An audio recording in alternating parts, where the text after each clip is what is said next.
حسین بن علی رضی اللہ عنہ نے خبر دی کہ حضرت علی رضی اللہ عنہ نے بیان کیا، جنگ بدر کے مال غنیمت سے میرے حصے میں ایک جوان اونٹنی آئی تھی، اور نبی کریم صلی اللہ علیہ وسلم نے بھی ایک جوان اونٹنی خمس کے مال میں سے دی تھی۔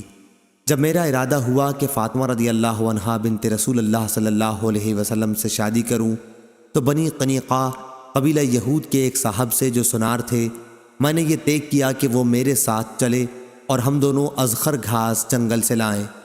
میرا ارادہ یہ تھا کہ وہ گھاس سناروں کو بیچ دوں گا اور اس کی قیمت سے اپنے نکاح کا ولیمہ کروں گا۔ ابھی میں ان دونوں اونٹنیوں کا سامان، پالان اور تھیلے اور رسیاں وغیرہ جمع کر رہا تھا، اور یہ دونوں اونٹنیاں ایک انصاری صحابی کے گھر کے پاس بیٹھی ہوئی تھیں کہ جب سارا سامان فراہم کر کے واپس آیا تو کیا دیکھتا ہوں کہ میری دونوں اونٹنیوں کے کوہان کسی نے کاٹ دیے ہیں اور ان کے پیٹ چیر کر اندر سے ان کی کلیجیاں نکال لی گئی ہیں۔ جب میں نے یہ حال دیکھا تو بے اختیار رو دیا۔ میں نے پوچھا کہ یہ سب کچھ کس نے کیا ہے؟ تو لوگوں نے بتایا کہ حمزہ بن عبد المطلب رضی اللہ عنہ نے، اور وہ اسی گھر میں کچھ انصار کے ساتھ شراب پی رہے ہیں۔ میں وہاں سے واپس آ گیا اور سیدھا نبی کریم صلی اللہ علیہ وسلم کی خدمت میں حاضر ہوا۔ آپ کی خدمت میں اس وقت زید بن حارثہ رضی اللہ عنہ بھی بیٹھے ہوئے تھے۔ حضرت صلی اللہ علیہ وسلم مجھے دیکھتے ہی سمجھ گئے کہ میں کسی بڑے صدمے میں ہوں، اس لیے آپ صلی اللہ علیہ وسلم نے دریافت فرمایا، علی کیا ہوا؟ میں نے عرض کیا، یا رسول اللہ، میں نے آج کے دن جیسا صدمہ کبھی نہیں دیکھا۔ حمزہ رضی اللہ عنہ نے میری دونوں اونٹنیوں پر ظلم کر دیا، دونوں کے کوہان کاٹ ڈالے اور ان کے پیٹ چیر ڈالے۔ ابھی وہ اسی گھر میں کئی یاروں کے ساتھ شراب کی مجلس جمائے ہوئے موجود ہیں۔ نبی کریم صلی اللہ علیہ وسلم نے یہ سن کر اپنی چادر مانگی اور اسے اوڑھ کر پیدل چلنے لگے۔ میں اور زید بن حارثہ رضی اللہ عنہ بھی آپ کے پیچھے پیچھے ہوئے۔ آخر جب وہ گھر آ گیا جس میں حمزہ رضی اللہ عنہ موجود تھے تو آپ نے اندر آنے کی اجازت چاہی، اور اندر موجود لوگوں نے آپ کو اجازت دے دی۔ وہ لوگ شراب پی رہے تھے۔ حمزہ رضی اللہ عنہ نے جو کچھ کیا تھا اس پر رسول اللہ صلی اللہ علیہ وسلم نے انہیں ملامت کرنا شروع کی۔ حمزہ رضی اللہ عنہ کی آنکھیں شراب کے نشے میں مخمور اور سرخ ہو رہی تھیں۔ انہوں نے نظر اٹھا کر آپ صلی اللہ علیہ وسلم کو دیکھا، پھر نظر ذرا اور اوپر اٹھائی، پھر وہ حضرت صلی اللہ علیہ وسلم کے گھٹنوں پر نظر لے گئے۔ اس کے بعد نگاہ اور اٹھا کے آپ صلی اللہ علیہ وسلم کے ناف کے قریب دیکھنے لگے، پھر چہرے پر جما دی، پھر کہنے لگے کہ تم سب میرے باپ کے غلام ہو۔ یہ حال دیکھ کر حضرت صلی اللہ علیہ وسلم نے جب محسوس کیا کہ حمزہ بالکل نشے میں ہیں تو آپ وہیں سے الٹے پاؤں واپس آ گئے اور ہم بھی آپ کے ساتھ نکل آئے۔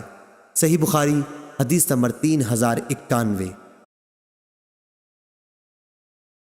شہاب نے بیان کیا، انہیں عروہ بن زبیر رضی اللہ عنہ نے خبر دی، اور انہیں ام المومنین عائشہ رضی اللہ عنہا نے، کہ رسول کریم صلی اللہ علیہ وسلم کی صاحبزادی فاطمہ رضی اللہ عنہا نے حضرت صلی اللہ علیہ وسلم کی وفات کے بعد حضرت ابو بکر صدیق رضی اللہ عنہ سے مطالبہ کیا تھا کہ حضرت صلی اللہ علیہ وسلم کے اس ترکے سے انہیں ان کی میراث کا حصہ دلایا جائے جو اللہ تعالیٰ نے حضرت صلی اللہ علیہ وسلم کوفے کی صورت میں دیا تھا، جیسے فدق وغیرہ۔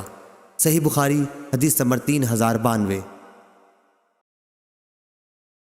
ابو بکر صدیق رضی اللہ عنہ نے حضرت فاطمہ رضی اللہ عنہا سے کہا کہ حضرت صلی اللہ علیہ وسلم نے اپنی حیات میں فرمایا تھا کہ ہمارا گروہ انبیاء علیہم السلام کا ورثہ تقسیم نہیں ہوتا، ہمارا ترکہ صدقہ ہے۔ فاطمہ رضی اللہ عنہا یہ سن کر غصہ ہو گئیں اور حضرت ابو بکر رضی اللہ عنہ سے ترک ملاقات کی اور وفات تک ان سے نہ ملی۔ وہ رسول اللہ صلی اللہ علیہ وسلم کے بعد 6 مہینے زندہ رہی تھیں۔ حضرت عائشہ صدیقہ رضی اللہ عنہا نے کہا کہ فاطمہ رضی اللہ عنہا نے حضرت صلی اللہ علیہ وسلم کے خیبر اور فدق اور مدینے کے صدقے کی وراثت کا مطالبہ حضرت ابو بکر رضی اللہ عنہ سے کیا تھا۔ حضرت ابو بکر رضی اللہ عنہ کو اس سے انکار تھا۔ انہوں نے کہا کہ میں کسی بھی ایسے عمل کو نہیں چھوڑ سکتا جسے رسول اللہ صلی اللہ علیہ وسلم اپنی زندگی میں کرتے رہے ہوں گے۔ عائشہ رضی اللہ عنہا نے کہا کہ حضرت صلی اللہ علیہ وسلم کا مدینے کا جو صدقہ تھا وہ حضرت عمر رضی اللہ عنہ نے حضرت علی اور حضرت عباس رضی اللہ عنہ کو اپنے عہد خلافت میں دے دیا۔ البتہ خیبر اور فدق کی جائیداد کو عمر رضی اللہ عنہ نے روک رکھا اور فرمایا کہ یہ دونوں رسول اللہ صلی اللہ علیہ وسلم کا صدقہ ہیں، اور ان حقوق کے لیے جو وقتی طور پر پیش آتے یا وقتی حادثات کے لیے رکھی تھیں۔ یہ جائیداد اس شخص کے اختیار میں رہیں گی جو خلیفہ وقت ہو۔ ظاہری نے کہا چنانچہ ان دونوں جائیدادوں کا انتظام آج تک بذریعہ حکومت اس طرح ہوتا چلا آتا ہے۔ صحیح بخاری حدیث نمبر 3093۔ ظاہری نے بیان کیا کہ محمد بن جبیر نے مجھ سے اسی آنے والی حدیث کا ذکر کیا تھا، اس لیے میں نے مالک بن اوس کی خدمت میں خود حاضر ہو کر ان سے حدیث کے متعلق بطور تصدیق پوچھا۔ انہوں نے کہا کہ دن چڑھ آیا تھا اور میں اپنے گھر والوں کے ساتھ بیٹھا ہوا تھا۔ اتنے میں حضرت عمر رضی اللہ عنہ کا ایک بلانے والا میرے پاس آیا اور کہا کہ امیر المومنین آپ کو بلا رہے ہیں۔ میں اس قاصد کے ساتھ ہی چلا گیا اور حضرت عمر رضی اللہ عنہ کی خدمت میں حاضر ہوا۔ آپ ایک تخت پر بوریا بچھائے، بورے پر کوئی بچھونا نہ تھا، صرف ایک چمڑے کی تکیے پر ٹیکا دیے ہوئے بیٹھے تھے۔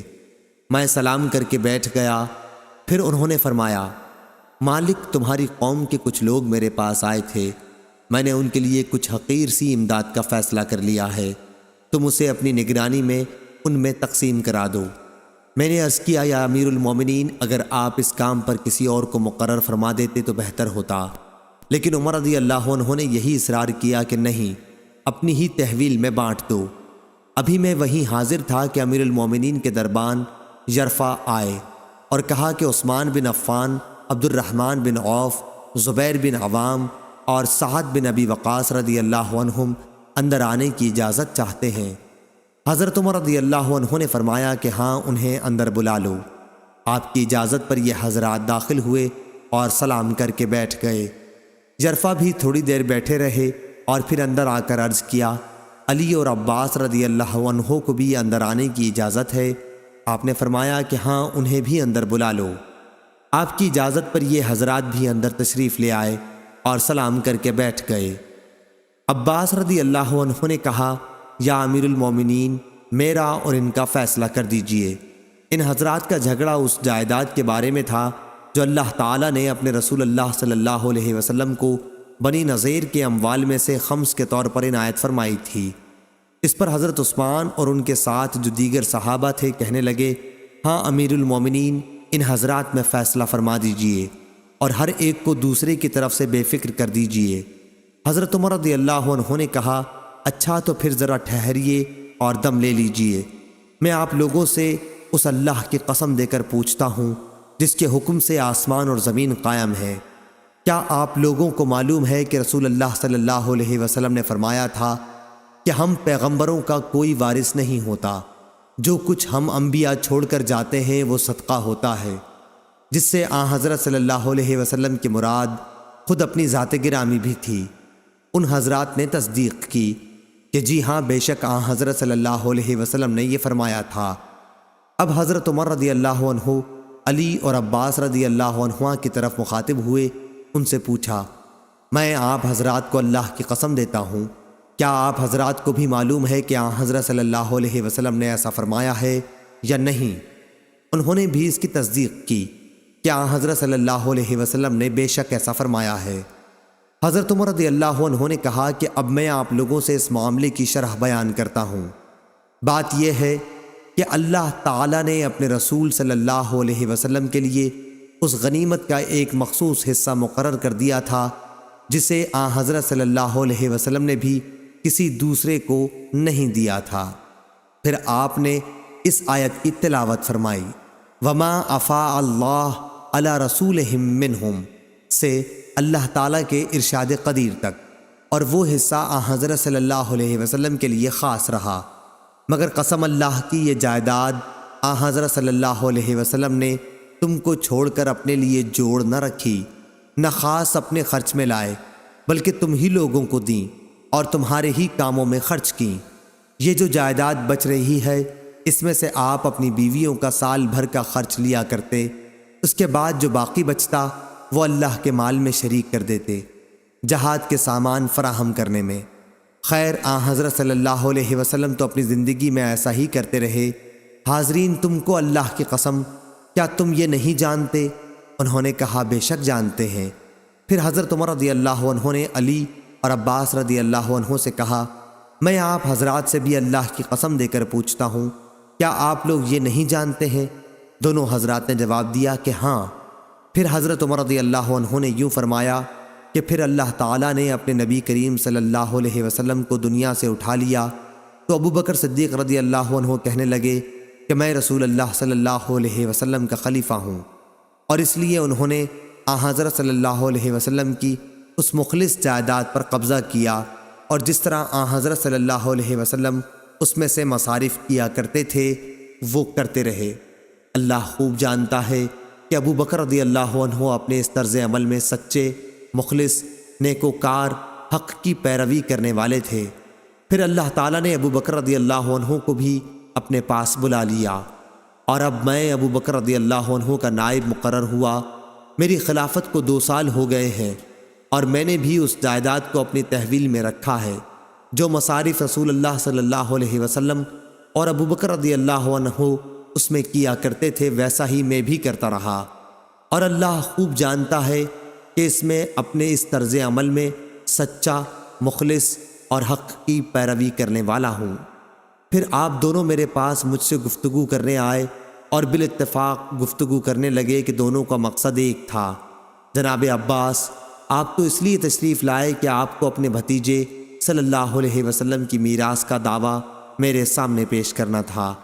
پھر علی رضی اللہ عنہ سے فرمایا کہ آپ اس لیے تشریف لائے کہ آپ کو اپنی بیوی حضرت فاطمہ رضی اللہ عنہا کا دعویٰ پیش کرنا تھا کہ ان کے والد رسول اللہ صلی اللہ علیہ وسلم کی میراث انہیں ملنی چاہیے۔ میں نے آپ دونوں حضرات سے عرض کر دیا کہ رسول اللہ صلی اللہ علیہ وسلم خود فرما گئے کہ ہم پیغمبروں کا کوئی میراث تقسیم نہیں ہوتا، ہم جو کچھ چھوڑ جاتے ہیں وہ صدقہ ہوتا ہے۔ پھر مجھ کو یہ مناسب معلوم ہوا کہ میں ان جائیدادوں کو تمہارے قبضے میں دے دوں، تو میں نے تم سے کہا دیکھو اگر تم چاہو تو میں یہ جائیدادیں تمہارے سپرد کر دیتا ہوں، لیکن اس عہد اور اس اقرار پر کہ تم اس کی آمدنی سے وہ سب کام کرتے رہو گے جو حضرت صلی اللہ علیہ وسلم اور ابو بکر صدیق رضی اللہ عنہ اپنی خلافت میں کرتے رہے، اور جو کام میں اپنی حکومت کے شروع سے کرتا رہا۔ تم نے اس شرط کو قبول کر کے درخواست کی کہ جائیدادیں ہم کو دے دو، میں نے اسی شرط پر دے دیں۔ حاضرین کہو میں نے یہ جائیدادیں اس شرط پر ان کے حوالے کی ہیں یا نہیں؟ انہوں نے کہا بے شک اسی شرط پر آپ نے دی ہیں۔ پھر حضرت عمر رضی اللہ عنہ نے علی رضی اللہ عنہ اور عباس رضی اللہ عنہ سے فرمایا میں تم کو اللہ کی قسم دیتا ہوں میں نے اسی شرط پر یہ جائیدادیں آپ حضرات کے حوالے کی ہیں یا نہیں؟ انہوں نے کہا بے شک۔ حضرت عمر رضی اللہ عنہ نے کہا پھر مجھ سے کس بات کا فیصلہ چاہتے ہو؟ کیا جائیداد کو تقسیم کرانا چاہتے ہو؟ قسم اللہ کی جس کے حکم سے زمین اور آسمان قائم ہے، میں تو اس کے سوا اور کوئی فیصلہ کرنے والا نہیں۔ ہاں یہ اور بات ہے کہ اگر تم سے اس کا انتظار نہیں ہو سکتا تو پھر جائیداد میرے سپرد کر دو، میں اس کا بھی کام دیکھ لوں گا۔ صحیح بخاری حدیث نمبر 3094۔ ابو حمزہ زبائی نے بیان کیا انہوں نے ابن عباس رضی اللہ عنہ سے سنا، وہ بیان کرتے تھے کہ قبیلہ عبد القیس کا وفد دربار رسالت میں حاضر ہوا اور عرض کی یا رسول اللہ ہمارا تعلق قبیلہ ربیعہ سے ہے اور قبیلہ مضر کے کفار ہمارے اور آپ کے بیچ میں بستے ہیں، اس لیے ان کے خطرے کی وجہ سے ہم لوگ آپ کی خدمت میں صرف ادب والے مہینوں میں حاضر ہو سکتے ہیں۔ آپ ہمیں کوئی ایسا واضح حکم فرما دیں جس پر ہم خود بھی مضبوطی سے قائم رہیں، اور جو لوگ ہمارے ساتھ نہیں آ سکے ہیں انہیں بھی بتا دیں۔ حضرت صلی اللہ علیہ وسلم نے فرمایا میں تمہیں 4 چیزوں کا حکم دیتا ہوں اور 4 چیزوں سے روکتا ہوں۔ میں تمہیں حکم دیتا ہوں اللہ پر ایمان لانے کا کہ اللہ کے سوا اور کوئی معبود نہیں، نماز قائم کرنے کا، زکوٰۃ دینے کا، رمضان کے روزے رکھنے کا، اور اس بات کا کہ جو کچھ بھی تمہیں غنیمت کا مال ملے اس میں 5واں حصہ خمس اللہ کے لیے نکال دو، اور تمہیں میں دبا، نقیر، ہنتم اور مصفت کے استعمال سے روکتا ہوں۔ صحیح بخاری حدیث نمبر 3095۔ ابو زناد نے بیان کیا انہیں اعرج نے اور انہیں حضرت ابو ہریرہ رضی اللہ عنہ نے کہ کہ رسول اللہ صلی اللہ علیہ وسلم نے فرمایا، میرے وارث میرے بعد 1 دینار بھی نہ بانٹیں، میرا ترکہ تقسیم نہ کریں، میں جو چھوڑ جاؤں اس میں سے میرے عاملوں کی تنخواہ اور میری بیویوں کا خرچ نکال کر باقی سب صدقہ ہے۔ صحیح بخاری حدیث نمبر 3096۔ عبداللہ بن ابی شیبہ نے بیان کیا، کہا ہم سے ابو اسامہ نے، کہا ہم سے ہشام بن عروہ نے، ان سے ان کے والد نے بیان کیا، ان سے عائشہ نے بیان کیا کہ جب رسول کریم صلی اللہ علیہ وسلم کی وفات ہوئی تو میرے گھر میں آدھے وسق جو کے سوا جو ایک طاق میں رکھے ہوئے تھے اور کوئی چیز ایسی نہیں تھی جو کسی جگر والے جاندار کی خوراک بن سکتی۔ میں اسی میں سے کھاتی رہی اور بہت دن گزر گئے، پھر میں نے اس میں سے ناپ کر نکالنا شروع کیا تو وہ جلدی ختم ہو گئے۔ صحیح بخاری حدیث نمبر 3097۔ ابو اسحاق نے بیان کیا، کہا کہ میں نے عمرو بن حارث سے سنا، وہ کہتے تھے کہ نبی کریم صلی اللہ علیہ وسلم نے اپنی وفات کے بعد اپنے ہتھیار، 1 سفید خچر اور 1 زمین جسے آپ خود صدقہ کر گئے تھے کے سوا اور کوئی ترکہ نہیں چھوڑا تھا۔ صحیح بخاری حدیث نمبر 3098۔ معمر اور یونس نے خبر دی، ان سے زہری نے بیان کیا، انہیں عبیداللہ بن عبداللہ بن عتبہ بن مسعود نے خبر دی کہ نبی کریم صلی اللہ علیہ وسلم کی زوجہ مطہرہ عائشہ رضی اللہ عنہا نے بیان کیا کہ مرض الوفات میں جب نبی کریم صلی اللہ علیہ وسلم کا مرض بہت بڑھ گیا تو آپ نے سب بیویوں سے اس کی اجازت چاہی کہ مرض کے دن آپ میرے گھر میں گزاریں۔ اس کی اجازت آپ کو مل گئی تھی۔ صحیح بخاری حدیث نمبر 3099۔ نافع نے بیان کیا، کہا کہ میں نے ابن ابی ملیکہ سے سنا، انہوں نے بیان کیا کہ حضرت عائشہ رضی اللہ عنہا نے کہا کہ رسول اللہ صلی اللہ علیہ وسلم نے میرے گھر میری باری کے دن میرے حلق اور سینے کے درمیان ٹیک لگائے ہوئے وفات پائی۔ اللہ تعالیٰ نے وفات کے وقت میرے تھوک اور حضرت صلی اللہ علیہ وسلم کے تھوک کو ایک ساتھ جمع کر دیا تھا۔ بیان کیا وہ اس طرح کہ عبد الرحمن حضرت عائشہ رضی اللہ عنہا کے بھائی مسواک لیے ہوئے اندر آئے، آپ صلی اللہ علیہ وسلم اسے چبا نہ سکے، اس لیے میں نے اسے اپنے ہاتھ میں لے لیا اور میں نے اسے چبانے کے بعد وہ مسواک آپ کے دانتوں پر ملی۔ صحیح بخاری حدیث نمبر 3100۔ عبد الرحمن بن خالد نے بیان کیا، ان سے ابن شہاب نے، ان سے حضرت علی بن حسین زین العابدین نے کہ نبی کریم صلی اللہ علیہ وسلم کی زوجہ مطہرہ حضرت صفیہ رضی اللہ عنہا نے انہیں خبر دی کہ وہ نبی کریم صلی اللہ علیہ وسلم کی خدمت میں ملنے کے لیے حاضر ہوئیں۔ حضرت صلی اللہ علیہ وسلم رمضان کے آخری عشرہ کا مسجد میں اعتکاف کیے ہوئے تھے، پھر وہ واپس ہونے کے لیے اٹھیں تو حضرت صلی اللہ علیہ وسلم بھی ان کے ساتھ اٹھے۔ جب حضرت صلی اللہ علیہ وسلم اپنی زوجہ مطہرہ حضرت ام سلمہ رضی اللہ عنہا کے دروازے کے قریب پہنچے جو مسجد نبوی کے دروازے سے ملا ہوا تھا تو 2 انصاری صحابی اسید بن حضیر رضی اللہ عنہ اور عباد بن بشر رضی اللہ عنہ وہاں سے گزرے اور حضرت صلی اللہ علیہ وسلم کو انہوں نے سلام کیا اور آگے بڑھنے لگے، لیکن حضرت صلی اللہ علیہ وسلم نے ان سے فرمایا، ذرا ٹھہر جاؤ، میرے ساتھ میری بیوی صفیہ رضی اللہ عنہا ہے، یعنی کوئی دوسرا نہیں۔ ان دونوں نے عرض کیا، سبحان اللہ یا رسول اللہ۔ ان حضرات پر آپ کا یہ فرمانا بڑا شاق گزرا کہ حضرت صلی اللہ علیہ وسلم نے اس پر فرمایا کہ شیطان انسان کے اندر اس طرح دوڑتا رہتا ہے جیسے جسم میں خون دوڑتا ہے، مجھے یہی خطرہ ہوا کہ کہیں تمہارے دلوں میں بھی کوئی وسوسہ پیدا نہ ہو جائے۔ صحیح بخاری حدیث نمبر 3101۔ انس بن عیاض نے بیان کیا، ان سے عبید اللہ عمری نے، ان سے محمد بن یحییٰ بن حبان نے، ان سے واسع بن حبان نے اور ان سے عبداللہ بن عمر رضی اللہ عنہ نے بیان کیا کہ میں ام المومنین حفصہ رضی اللہ عنہا کے گھر کے اوپر چڑھا تو دیکھا کہ نبی کریم صلی اللہ علیہ وسلم قضائے حاجت کر رہے تھے۔ آپ صلی اللہ علیہ وسلم کی پیٹھ قبلے کی طرف تھی اور چہرہ مبارک شام کی طرف تھا۔ صحیح بخاری حدیث نمبر 3102۔ ہشام نے بیان کیا، ان سے ان کے باپ نے بیان کیا اور ان سے عائشہ رضی اللہ عنہا نے بیان کیا کہ رسول اللہ صلی اللہ علیہ وسلم جب عصر کی نماز پڑھتے تو دھوپ ابھی ان کے حجرے میں باقی رہتی تھی۔ صحیح بخاری حدیث نمبر 3103۔ جویریہ نے بیان کیا، ان سے نافع نے اور ان سے عبداللہ رضی اللہ عنہ نے بیان کیا کہ نبی کریم صلی اللہ علیہ وسلم نے خطبہ دیتے ہوئے عائشہ رضی اللہ عنہا کے حجرے کی طرف اشارہ کیا اور فرمایا کہ اسی طرف سے یعنی مشرق کی طرف سے فتنے برپا ہوں گے۔ 3 مرتبہ آپ صلی اللہ علیہ وسلم نے فرمایا کہ یہیں سے شیطان کا سر نمودار ہوگا۔ صحیح بخاری حدیث نمبر 3104۔ امام مالک بن انس نے خبر دی، انہیں عبداللہ بن ابی بکر نے، انہیں عمرہ بنت عبد الرحمن نے اور انہیں عائشہ رضی اللہ عنہا نے خبر دی کہ رسول کریم صلی اللہ علیہ وسلم ان کے گھر میں موجود تھے۔ اچانک انہوں نے سنا کہ کوئی صاحب حفصہ رضی اللہ عنہا کے گھر میں اندر آنے کی اجازت مانگ رہے ہیں۔ عائشہ رضی اللہ عنہا نے بیان کیا کہ میں نے عرض کیا کہ یا رسول اللہ، آپ دیکھتے نہیں یہ شخص کے گھر میں جانے کی اجازت مانگ رہا ہے؟ حضرت صلی اللہ علیہ وسلم نے اس پر فرمایا کہ میرا خیال ہے یہ فلاں صاحب ہیں۔ حفصہ رضی اللہ عنہا کے رضائی چچا، رضاعت بھی ان تمام چیزوں کو احرام کر دیتی ہے جنہیں ولادت حرام کرتی ہے۔ صحیح بخاری حدیث نمبر 3105۔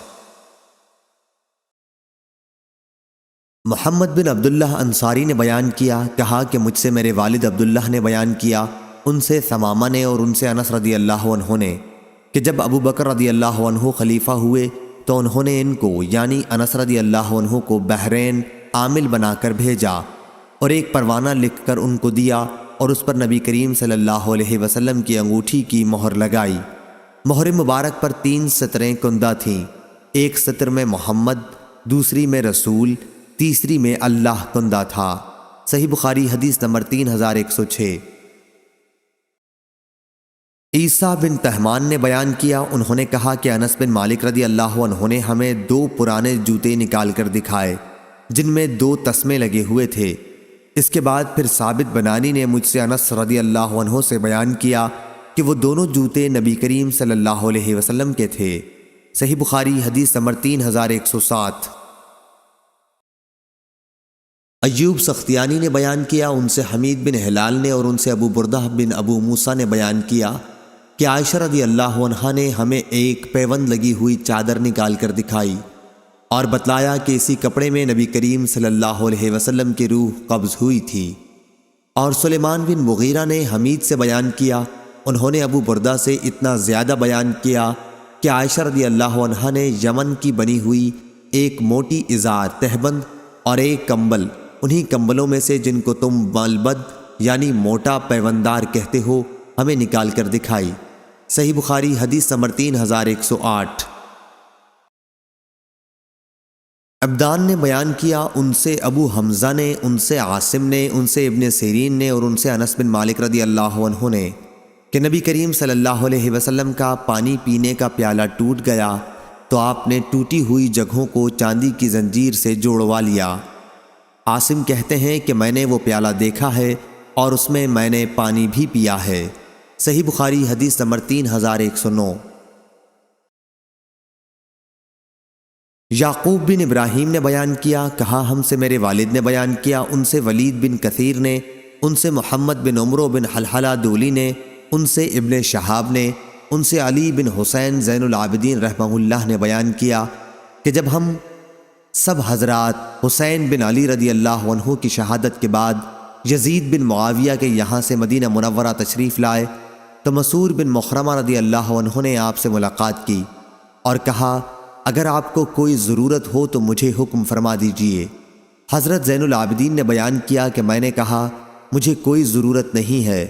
پھر مسعور رضی اللہ عنہ نے کہا تو کیا آپ مجھے رسول اللہ صلی اللہ علیہ وسلم کی تلوار عنایت فرمائیں گے، کیونکہ مجھے خوف ہے کہ کچھ لوگ بنو امیہ اسے آپ سے نہ چھین لیں، اور خدا کی قسم اگر وہ تلوار آپ مجھے عنایت فرما دیں تو کوئی شخص بھی جب تک میری جان باقی ہے اسے چھین نہیں سکے گا۔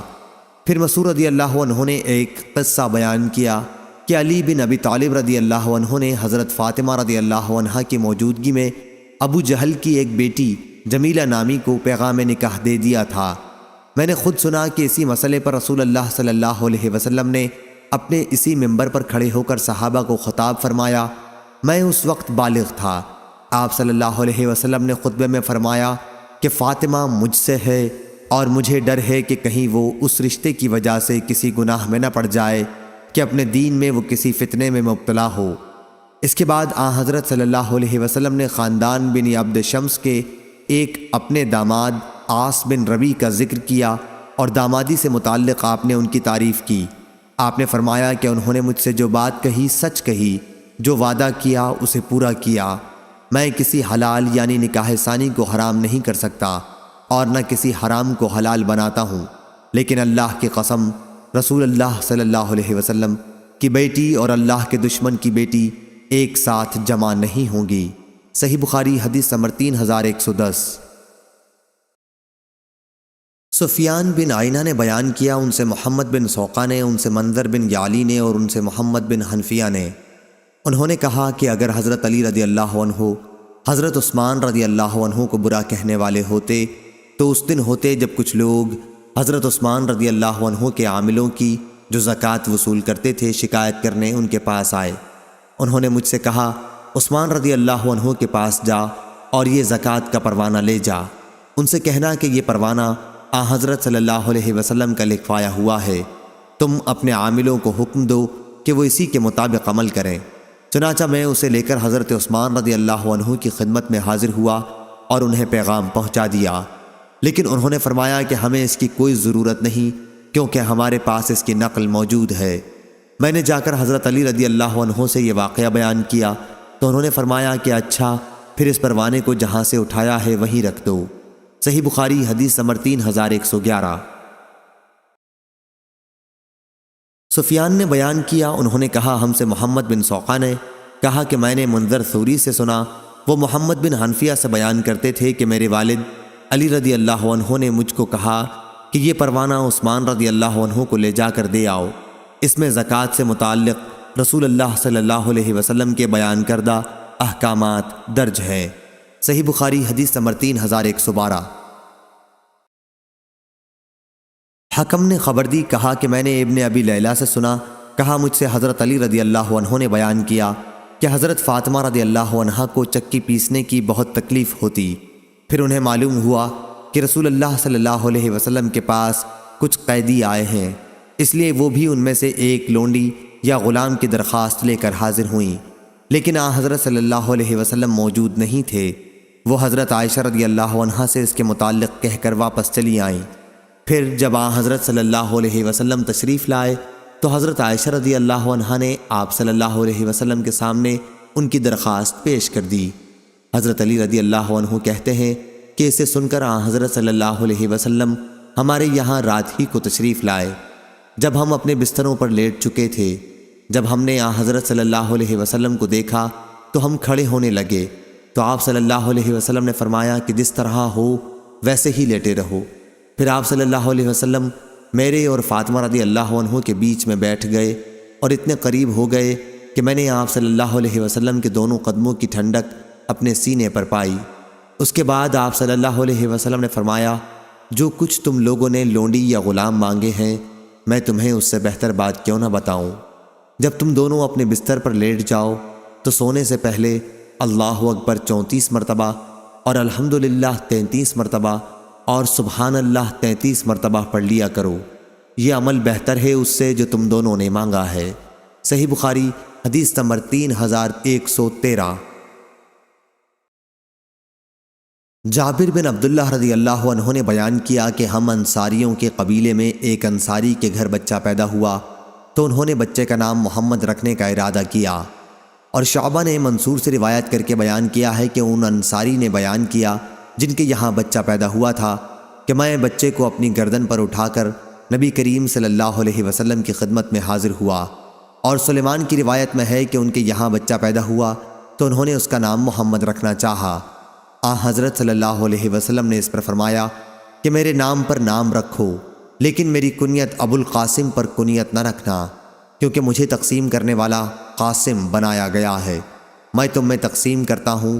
اور حسین نے اپنی روایت میں یوں بیان کیا کہ کہا مجھے تقسیم کرنے والا قاسم بنا کر بھیجا گیا ہے، میں تم میں تقسیم کرتا ہوں۔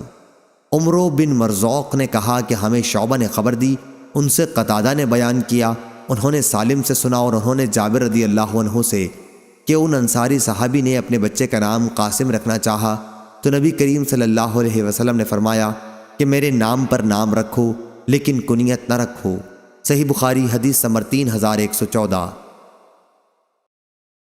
سفیان ثوری نے بیان کیا، ان سے اعمش نے، ان سے سالم بن ابو الجعد نے اور ان سے جابر بن عبداللہ انصاری رضی اللہ عنہ نے بیان کیا کہ ہمارے قبیلہ میں ایک کے یہاں بچہ پیدا ہوا تو انہوں نے اس کا نام قاسم رکھا۔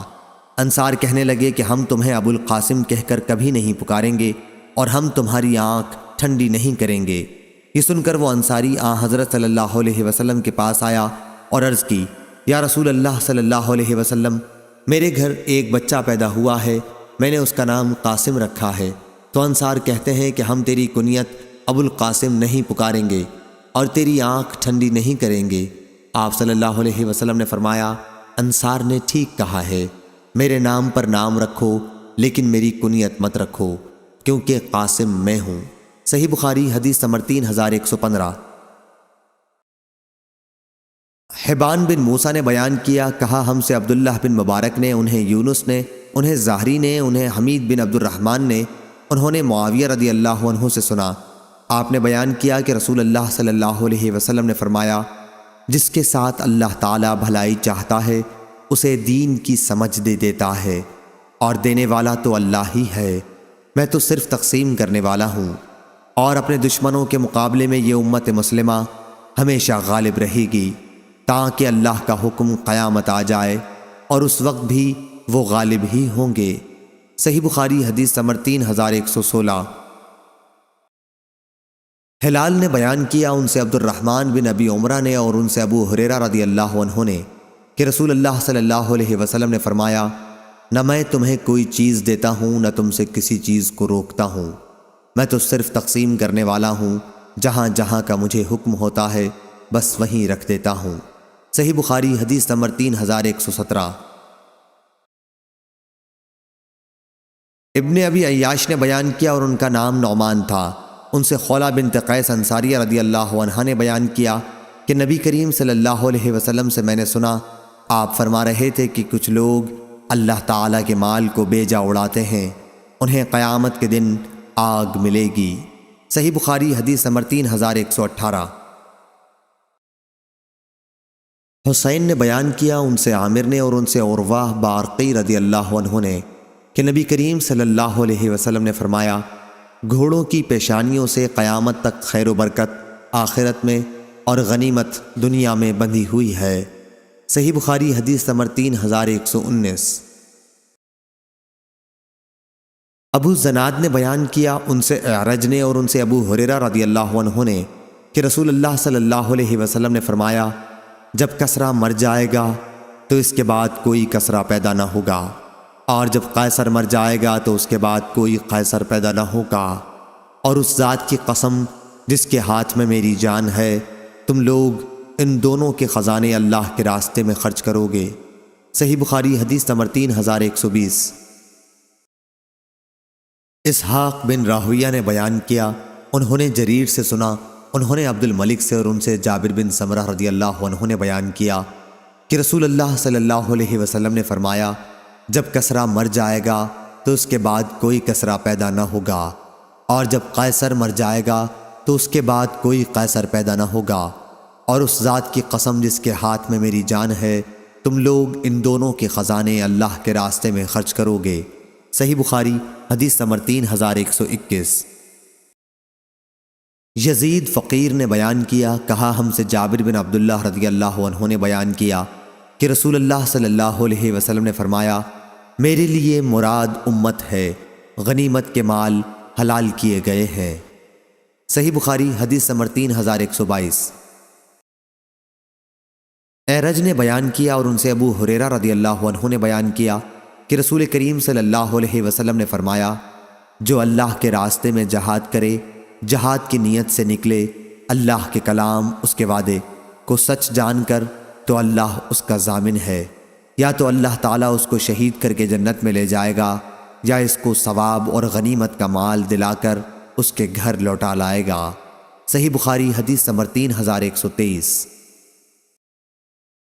عبداللہ بن مبارک نے بیان کیا، ان سے معمر نے، ان سے حمام بن بنبا نے اور ان سے ابو ہریرہ رضی اللہ عنہ نے بیان کیا کہ رسول کریم صلی اللہ علیہ وسلم نے فرمایا، بنی اسرائیل کے پیغمبروں میں سے ایک نبی یوشع علیہ السلام نے غزوہ کرنے کا ارادہ کیا تو اپنی قوم سے کہا کہ میرے ساتھ کوئی ایسا شخص جس نے ابھی نئی شادی کی ہو اور بیوی کے ساتھ کوئی رات بھی نہ گزاری ہو اور وہ رات گزارنا چاہتا ہو، اور وہ شخص جس نے گھر بنایا ہو اور ابھی اس کی چھت نہ پاٹ سکا ہو، اور وہ شخص جس نے حاملہ بکری یا حاملہ اونٹنیاں خریدی ہوں اور اسے ان کے بچے جننے کا انتظار ہو، تو ایسے لوگوں میں سے کوئی بھی ہمارے ساتھ جہاد میں نہ چلے۔ پھر انہوں نے جہاد کیا، اور جب اس آبادی اریحا سے قریب ہوئے تو عصر کا وقت ہو گیا یا اس کے قریب وقت ہوا۔ انہوں نے سورج سے فرمایا کہ تو بھی خدا کا تابع فرمان ہے اور میں بھی اس کا تابع فرمان ہوں، اے اللہ ہمارے لیے اسے اپنی جگہ پر روک دے۔ چنانچہ سورج رک گیا یہاں تک کہ اللہ تعالیٰ نے انہیں فتح عنایت فرمائی۔ پھر انہوں نے اموال غنیمت کو جمع کیا اور آگ اسے جلانے کے لیے آئی لیکن جلا نہ سکی۔ اس نبی نے فرمایا کہ تم میں سے کسی نے مال غنیمت میں چوری کی ہے، اس لیے ہر قبیلے کا ایک آدمی آ کر میرے ہاتھ پر بیعت کرے۔ جب بیعت کرنے لگے تو ایک قبیلے کے شخص کا ہاتھ ان کے ہاتھ کے ساتھ چمٹ گیا۔ انہوں نے فرمایا کہ چوری تمہارے ہی قبیلے والوں نے کی ہے، اب تمہارے قبیلے کے سب لوگ آئیں اور بیعت کریں۔ چنانچہ اس قبیلے کے 2 یا 3 آدمیوں کا ہاتھ اس طرح ان کے ہاتھ سے چمٹ گیا تو آپ نے فرمایا کہ چوری تم ہی لوگوں نے کی ہے۔ آخر چوری مان لی گئی، اور وہ لوگ گائے کے سر کی طرح سونے کا ایک سر لائے جو غنیمت میں سے چرا لیا گیا تھا، اور اسے مال غنیمت میں رکھ دیا۔ تب آگ آئی اور اسے جلا گئی۔ پھر غنیمت اللہ تعالیٰ نے ہمارے لیے جائز قرار دے دی، ہماری کمزوری اور عاجزی کو دیکھا، اس لیے ہمارے واسطے حلال قرار دے دی۔ صحیح بخاری حدیث نمبر 3124۔ عبد الرحمن بن مہدی نے خبر دی، انہیں امام مالک نے، انہیں زید بن اسلم نے، انہیں ان کے والد نے، کہ عمر رضی اللہ عنہ نے فرمایا، اگر مسلمانوں کی آنے والی نسلوں کا خیال نہ ہوتا تو جو شہر بھی فتح ہوتا میں اسے فاتحوں میں اسی طرح تقسیم کر دیا کرتا جس طرح نبی کریم صلی اللہ علیہ وسلم نے خیبر کی تقسیم کی تھی۔ صحیح بخاری حدیث نمبر 3125۔ عمرو بن مرہ نے بیان کیا، انہوں نے ابو وائل سے سنا، انہوں نے بیان کیا کہ ہم سے ابو موسیٰ اشعری رضی اللہ عنہ نے بیان کیا کہ ایک اعرابی لاحق بن ضمیرہ باہلی نے نبی کریم صلی اللہ علیہ وسلم سے پوچھا، ایک شخص ہے جو غنیمت حاصل کرنے کے لیے جہاد میں شریک ہوا، ایک شخص جو اس لیے شرکت کرتا ہے کہ اس کی بہادری کے چرچے زبانوں پر آ جائیں، ایک شخص اس لیے لڑتا ہے کہ اس کی دھاک بیٹھ جائے، تو ان سے اللہ کے راستے میں کون سا ہوگا؟ حضرت صلی اللہ علیہ وسلم نے فرمایا کہ جو شخص جنگ میں شرکت اس لیے کرے تاکہ اللہ کا کلمہ دین ہی بلند رہے، فقط وہی اللہ کے راستے میں ہے۔ صحیح بخاری حدیث نمبر 3126۔ حماد بن زید نے بیان کیا، ان سے ایوب سختیانی نے اور ان سے عبداللہ بن ابی ملیکہ نے کہ نبی کریم صلی اللہ علیہ وسلم کی خدمت میں دیباج کی کچھ قبائیں تحفے کے طور پر آئی تھیں جن میں سونے کی گھنڈیاں لگی ہوئی تھیں، انہیں حضرت صلی اللہ علیہ وسلم نے اپنے اصحاب میں تقسیم فرما دیا اور ایک قبا مخرمہ بن نوفل رضی اللہ عنہ کے لیے رکھ لی۔ پھر مخرمہ رضی اللہ عنہ آئے اور ان کے ساتھ ان کے صاحبزادے مسعود بن مخرمہ رضی اللہ عنہ بھی تھے۔ آپ دروازے پر کھڑے ہو گئے اور کہا، میرا نام لے کر نبی کریم صلی اللہ علیہ وسلم کو بلا لا۔ حضرت صلی اللہ علیہ وسلم نے ان کی آواز سنی تو قبا لے کر باہر تشریف لائے اور اس کی گھنڈیاں ان کے سامنے کر دیں۔ پھر فرمایا، ابو مسعود یہ قبا میں تمہارے لیے چھپا کر رکھ لی تھی، ابو مسعود یہ قبا میں نے تمہارے لیے چھپا کر رکھ لی تھی۔ مخرمہ رضی اللہ عنہ ذرا تیز طبیعت کے آدمی تھے۔ ابن علیہ نے ایوب کے واسطے سے یہ حدیث مرسلن ہی روایت کی ہے، اور حاتم بن وردان نے بیان کیا کہ ہم سے ایوب نے بیان کیا، ان سے ابن ابی ملیکہ نے، ان سے مسعود رضی اللہ عنہ نے کہ نبی کریم صلی اللہ علیہ وسلم کے یہاں کچھ قبائیں آئی تھیں۔ اس روایت کے مطابق لیث نے ابن ابی ملیکہ سے کی ہے۔ صحیح بخاری حدیث نمبر 3127۔ معتمر نے بیان کیا، ان سے ان کے باپ سلیمان نے، انہوں نے انس بن مالک رضی اللہ عنہ سے سنا، انہوں نے بیان کیا کہ صحابہ انصار کچھ کھجور کے درخت نبی کریم صلی اللہ علیہ وسلم کی خدمت میں بطور تحفہ دے دیا کرتے تھے۔ جب اللہ تعالیٰ نے بنو قریظہ اور بنو نذیر کے قبائل پر فتح دی تو آن حضرت صلی اللہ علیہ وسلم اس کے بعد اس طرح کے ہدایہ واپس فرما دیا کرتے تھے۔ صحیح بخاری حدیث نمبر 3128۔ اسحاق بن ابراہیم نے بیان کیا، کہا میں نے ابو اسامہ سے پوچھا، کیا آپ لوگوں سے ہشام بن عروہ نے یہ حدیث اپنے والد سے بیان کی ہے کہ ان سے عبداللہ بن زبیر رضی اللہ عنہ نے کہا کہ جمل کی جنگ کے موقع پر جب زبیر رضی اللہ عنہ کھڑے ہوئے تو مجھے بلایا، میں ان کے پہلو میں جا کر کھڑا ہو گیا۔ انہوں نے کہا، بیٹے آج کی لڑائی میں ظالم مارا جائے گا یا مظلوم؟ اور میں سمجھتا ہوں کہ آج میں مظلوم قتل کیا جاؤں گا، اور مجھے سب سے زیادہ فکر اپنے قرضوں کی ہے۔ کیا تمہیں بھی کچھ اندازہ ہے کہ قرض ادا کرنے کے بعد ہمارا کچھ مال بچ سکے گا؟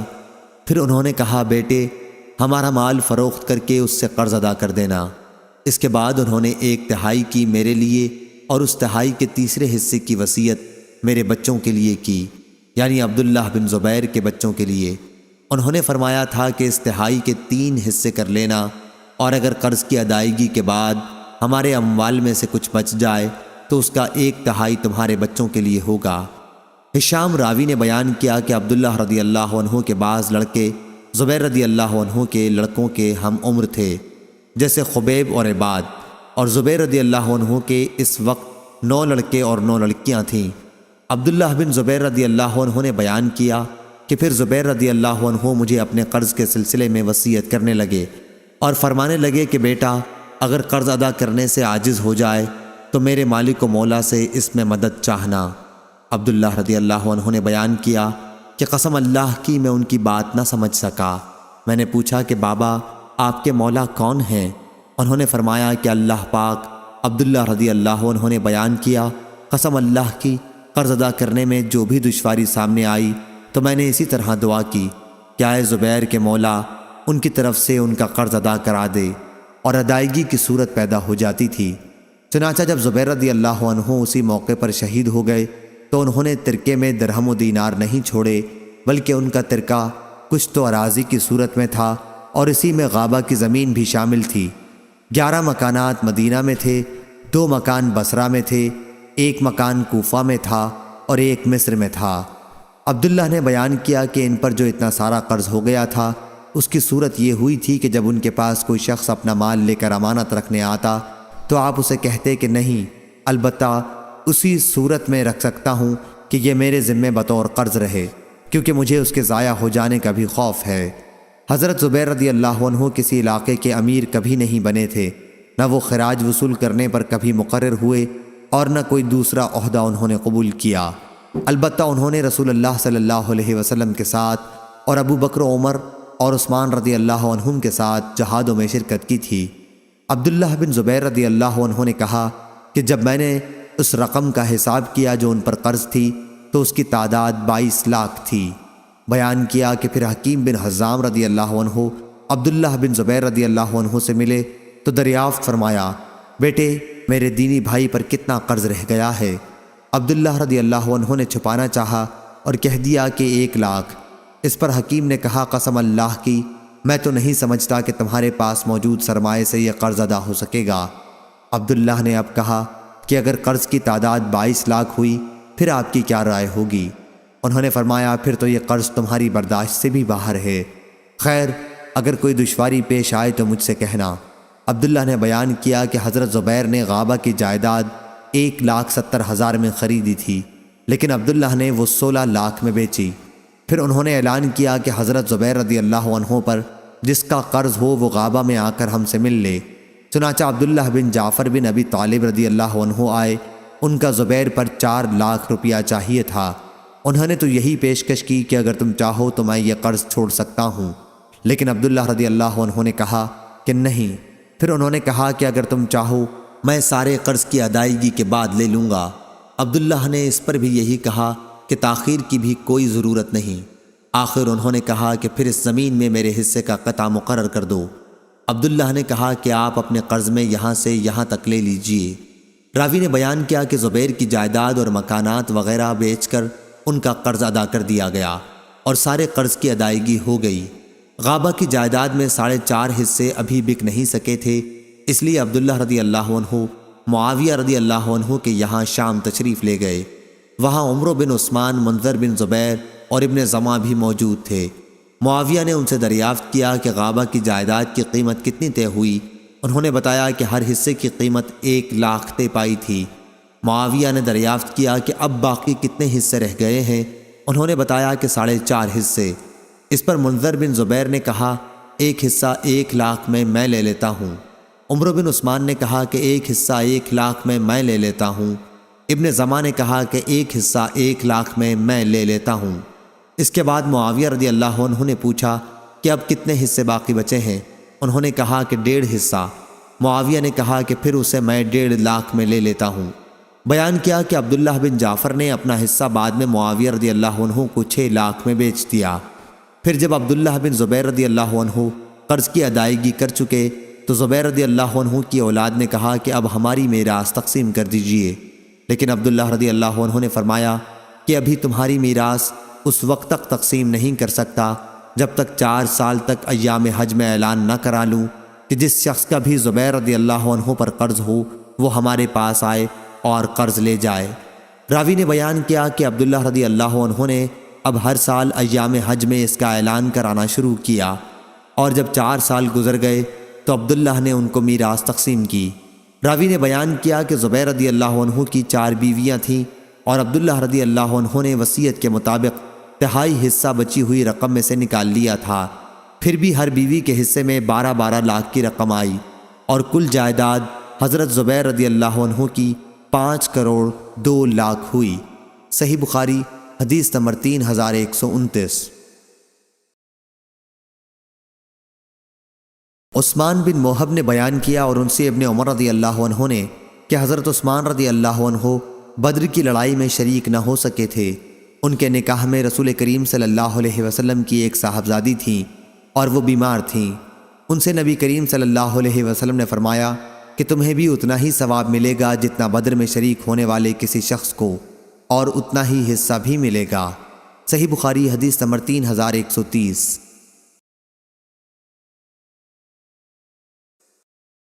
ابن شہاب نے بیان کیا کہ عروہ کہتے تھے کہ مروان بن حکم اور مسعور بن مخرمہ رضی اللہ عنہ نے انہیں خبر دی کہ جب حوازن کا وفد رسول کریم صلی اللہ علیہ وسلم کی خدمت میں حاضر ہوا اور اپنے مالوں اور قیدیوں کی واپسی کا سوال کیا تو آن حضرت صلی اللہ علیہ وسلم نے فرمایا کہ سچی بات مجھے سب سے زیادہ پسند ہے۔ ان دونوں چیزوں میں سے تم ایک ہی واپس لے سکتے ہو، اپنے قیدی واپس لے لو یا پھر مال لے لو، اور میں نے تمہارا انتظار بھی کیا۔ آن حضرت صلی اللہ علیہ وسلم نے تقریباً 10 دن تک طائف سے واپسی پر ان کا انتظار کیا، اور جب یہ بات ان پر واضح ہو گئی کہ آن حضرت صلی اللہ علیہ وسلم ان کی صرف ایک ہی چیز قیدی یا مال واپس کر سکتے ہیں تو انہوں نے کہا کہ ہم اپنے قیدی ہی واپس لینا چاہتے ہیں۔ اب آن حضرت صلی اللہ علیہ وسلم نے مسلمانوں کو خطاب فرمایا۔ آپ صلی اللہ علیہ وسلم نے اللہ کی اس کی شان کے مطابق حمد و ثنا کرنے کے بعد فرمایا، اما بعد، تمہارے یہ بھائی اب ہمارے پاس توبہ کر کے آئے ہیں، اور میں مناسب سمجھتا ہوں کہ ان کے قیدی انہیں واپس کر دیے جائیں۔ اس لیے جو شخص اپنی خوشی سے غنیمت کے اپنے حصے کے قیدی واپس کرنا چاہے وہ کر دے، اور جو شخص چاہتا ہو کہ اس کا حصہ باقی رہے اور ہمیں جب اس کے بعد سب سے پہلی غنیمت ملے تو اس میں سے اس کے حصے کی ادائیگی کر دی جائے تو وہ بھی اپنے قیدی واپس کر دے، اور جب ہمیں دوسری غنیمت ملے گی تو اس کا حصہ ادا کر دیا جائے گا۔ اس پر صحابہ کرام رضی اللہ عنہ نے کہا کہ یا رسول اللہ صلی اللہ علیہ وسلم، ہم اپنی خوشی سے انہیں اپنے حصے واپس کر دیتے ہیں۔ حضرت صلی اللہ علیہ وسلم نے فرمایا، لیکن ہمیں یہ معلوم نہ ہو سکا کہ کن لوگوں نے اپنی خوشی سے اجازت دی اور کن لوگوں نے نہیں دی ہے، اس لیے سب لوگ اپنے خیموں میں واپس چلے جائیں اور تمہارے سردار لوگ تمہاری بات ہمارے سامنے آ کر بیان کریں۔ سب لوگ واپس چلے گئے اور ان کے سرداروں نے اس مسئلے پر گفتگو کی، اور پھر حضرت صلی اللہ علیہ وسلم کو آ کر خبر دی کہ سب لوگ خوشی سے اجازت دیتے ہیں۔ یہی وہ خبر ہے جو حوازن کے قیدیوں کے سلسلے میں ہمیں معلوم ہوئی ہے۔ صحیح بخاری حدیث نمبر 3131 3132۔ ابو قلابہ نے بیان کیا اور ایوب نے ایک دوسری سند کے ساتھ اس طرح روایت کی ہے کہ مجھ سے قاسم بن عاصم کلیبی نے بیان کیا اور کہا کہ قاسم کی حدیث ابو قلابہ کی حدیث کی بنسبت مجھے زیادہ اچھی طرح یاد ہے۔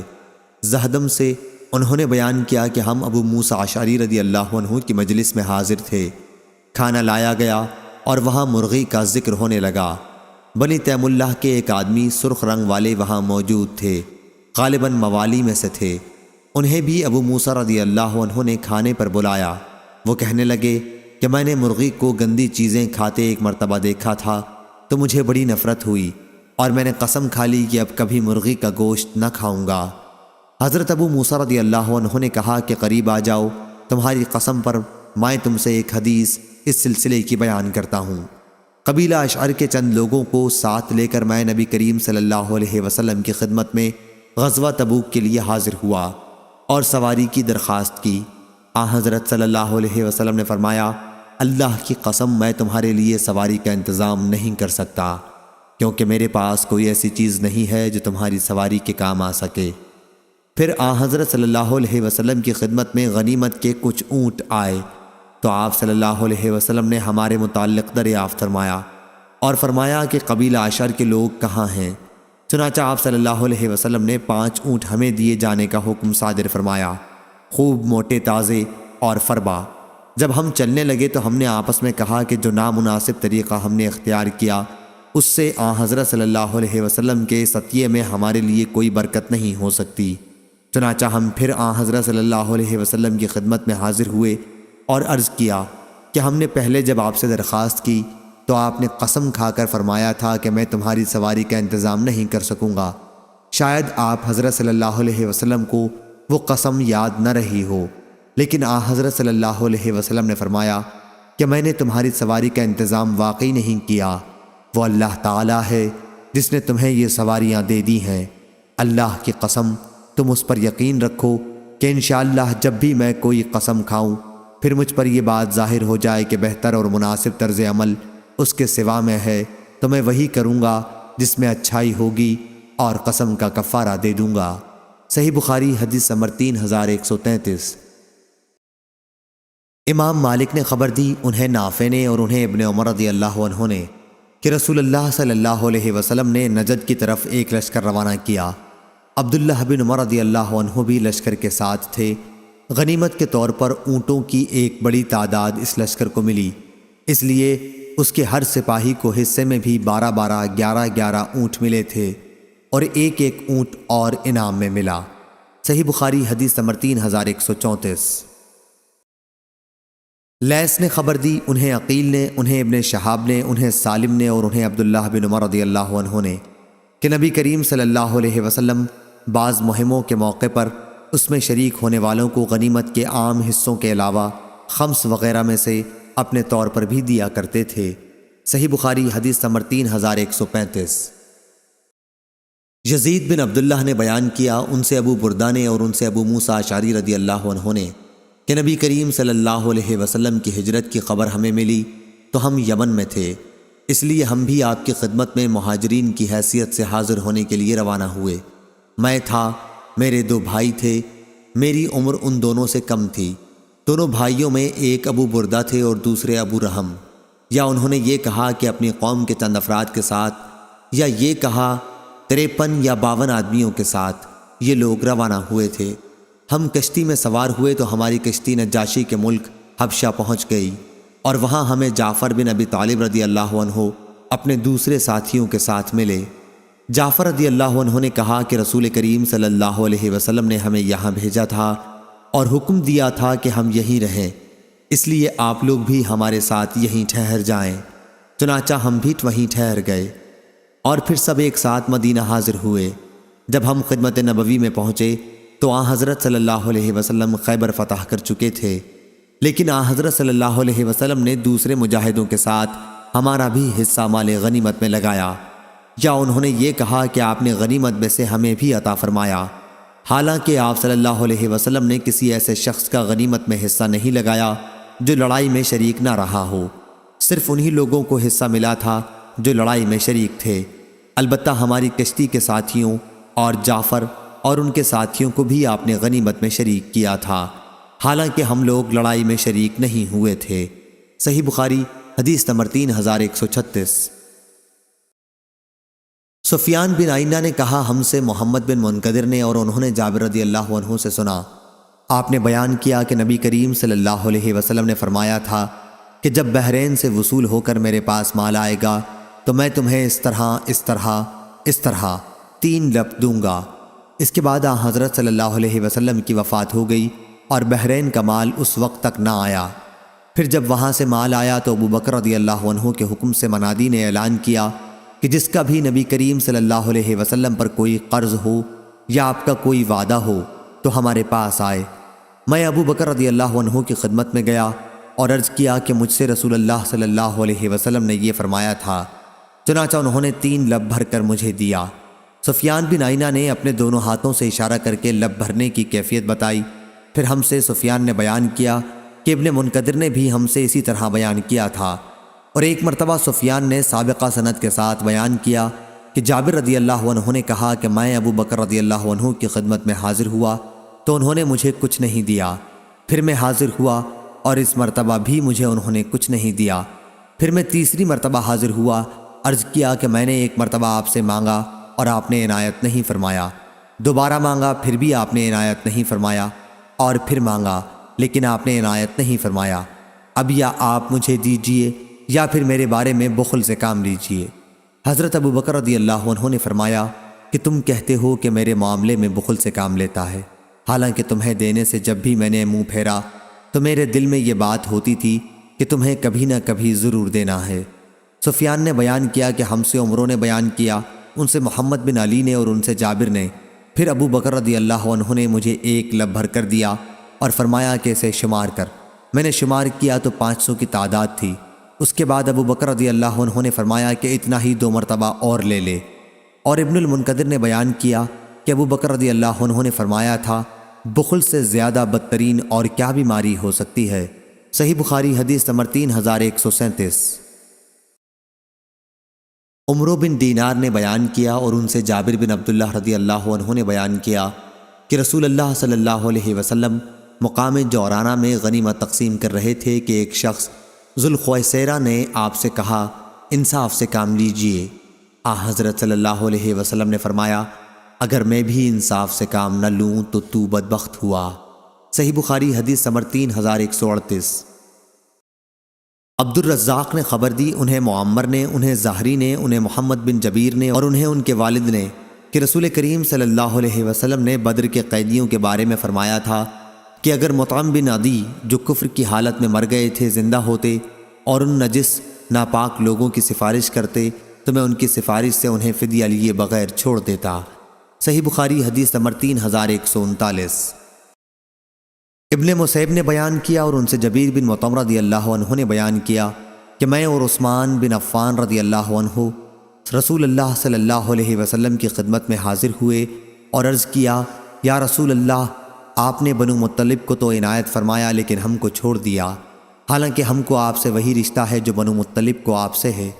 حضرت صلی اللہ علیہ وسلم نے فرمایا کہ بنو مطلب اور بنو ہاشم ایک ہی ہے۔ لیث نے بیان کیا کہ مجھ سے یونس نے بیان کیا اور اس روایت میں یہ زیادتی کی کہ جبیر رضی اللہ عنہ نے کہا، نبی کریم صلی اللہ علیہ وسلم نے بنو عبد شمس اور بنو نوفل کو نہیں دیا تھا۔ اور ابن اسحاق صاحب مغازی نے کہا ہے کہ عبد شمس، ہاشم اور مطلب ایک ماں سے تھے اور ان کی ماں کا نام عاتقہ بنت مرح تھا، اور نوفل باپ کی طرف سے ان کے بھائی تھے، ان کی ماں دوسری تھیں۔ صحیح بخاری حدیث نمبر 3140۔ عبد الرحمن بن عوف رضی اللہ عنہ نے بیان کیا کہ بدر کی لڑائی میں صف کے ساتھ کھڑا ہوا تھا۔ میں نے جو دائیں بائیں جانب دیکھا تو میرے دونوں طرف قبیلہ انصار کے 2 عمر لڑکے تھے۔ میں نے آرزو کی کاش میں ان سے زبردست زیادہ عمر والوں کے بیچ میں ہوتا۔ ایک نے میری طرف اشارہ کیا اور پوچھا، چچا آپ ابو جہل کو بھی پہچانتے ہیں؟ میں نے کہا کہ ہاں، لیکن بیٹے تم لوگوں کو اس سے کیا کام ہے؟ لڑکے نے جواب دیا، مجھے معلوم ہوا ہے کہ وہ رسول اللہ صلی اللہ علیہ وسلم کو گالیاں دیتا ہے۔ اس ذات کی قسم جس کے ہاتھ میں میری جان ہے، اگر مجھے وہ مل گیا تو اس وقت تک میں اس سے جدا نہ ہوں گا جب تک ہم میں سے کوئی جس کی قسمت میں پہلے مرنا ہوگا مر نہ جائے۔ مجھے اس پر بڑی حیرت ہوئی۔ پھر دوسرے نے اشارہ کیا اور وہی باتیں اس نے بھی کہیں۔ ابھی چند منٹ ہی گزرے تھے کہ مجھے ابو جہل دکھائی دیا جو لوگوں میں کفار کے لشکر میں گھومتا پھر رہا تھا۔ میں نے ان لڑکوں سے کہا کہ جس کے متعلق تم لوگ مجھ سے پوچھ رہے تھے وہ سامنے پھرتا ہوا نظر آ رہا ہے۔ دونوں نے اپنی تلواریں سنبھالی اور اس پر جھپٹ پڑے اور حملہ کر کے اسے قتل کر ڈالا۔ اس کے بعد رسول کریم صلی اللہ علیہ وسلم کی خدمت میں حاضر ہو کر آپ کو خبر دی۔ حضرت صلی اللہ علیہ وسلم نے پوچھا کہ تم دونوں میں سے کس نے اسے مارا ہے؟ دونوں نوجوانوں نے کہا کہ میں نے قتل کیا ہے۔ اس لیے آپ نے ان سے پوچھا کہ کیا اپنی تلواریں تم نے صاف کر لی ہیں؟ انہوں نے عرض کیا کہ نہیں۔ پھر حضرت صلی اللہ علیہ وسلم نے دونوں تلواروں کو دیکھا اور فرمایا کہ تم دونوں ہی نے اسے مارا ہے اور اس کا سارا سامان معاذ بن عمرو بن جموح کو ملے گا۔ وہ دونوں نوجوان معاذ بن عفرہ اور معاذ بن عمرو بن جموح تھے۔ محمد نے کہا کہ یوسف نے صالح سے سنا اور ابراہیم نے اپنے باپ سے سنا۔ صحیح بخاری حدیث نمبر 3141۔ ابو قتادہ رضی اللہ عنہ نے بیان کیا کہ غزوہ حنین کے سال ہم رسول اللہ صلی اللہ علیہ وسلم کے ساتھ روانہ ہوئے۔ پھر جب ہمارا دشمن سے سامنا ہوا تو ابتدا میں اسلامی لشکر ہارنے لگا۔ اتنے میں ہم نے دیکھا کہ مشرکین کے لشکر کا ایک شخص ایک مسلمان کے اوپر چڑھا ہوا ہے۔ اس لیے میں فوراً ہی گھوم پڑا اور اس کے پیچھے سے آ کر تلوار اس کی گردن پر ماری۔ اب وہ شخص مجھ پر ٹوٹ پڑا اور مجھے اتنی زور سے اس نے بھینچا کہ میری روح جیسے قبض ہونے کو تھی۔